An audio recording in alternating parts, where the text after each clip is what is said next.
নমস্কাৰ সৰ্বদসকল ৰাজ্যৰ চৰকাৰী কৰ্মচাৰীসকলে অহা 22 জানুৱাৰী তাৰিখে লাভ কৰিব অৰ্ধছুটি হয় সৰ্বদসকল অসম চৰকাৰে এই পত্ৰখনৰ জৰিয়তে জনাইছে যে অহা 22 জানুৱাৰী তাৰিখে অযোধ্যাত ৰামলালাৰ প্ৰাণ প্ৰতিষ্ঠা উৎসৱ উপলক্ষে ৰাজ্যত চৰকাৰী কৰ্মচাৰীসকলৰ বাবে সেইদিনা অৰ্ধছুটি ঘোষণা কৰা হৈছে।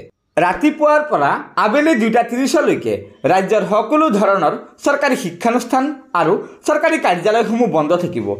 2:30 লৈকে ৰাজ্যৰ চৰকাৰী বিদ্যালয়সমূহ বন্ধ থকা মানে সেইদিনা চৰকাৰী বিদ্যালয়সমূহ বন্ধই থাকিব, কিয়নো 2:30 পিছত কোনো শিক্ষাৰ্থী বিদ্যালয়ত উপস্থিত নাথাকিব।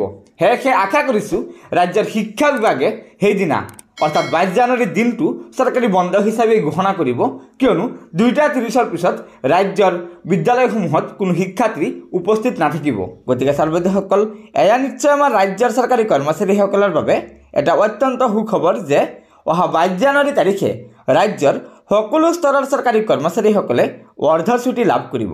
গতিকে সৰ্বদসকল আশা কৰিছোঁ আপোনালোকে আমাৰ এই ভিডিঅ'টো লাইক শ্বেয়াৰ কৰিব আৰু পৰৱৰ্তী সময়ত ৰাজ্যৰ চৰকাৰী কৰ্মচাৰীসকলৰ বিভিন্ন খবৰসমূহ সম্পূৰ্ণ শুদ্ধ তথ্যৰ ওপৰত পোনপ্ৰথমে পাবলৈ অনুগ্ৰহ কৰি আমাৰ এই চেনেলটো ছাবস্ক্ৰাইব কৰি ল'ব।